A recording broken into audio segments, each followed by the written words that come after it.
Öz Yıldız makine gururla sunar.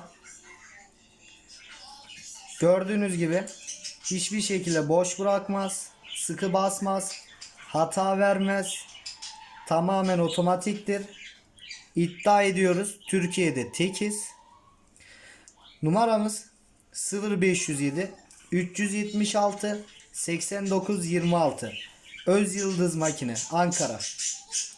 İyi günler dileriz.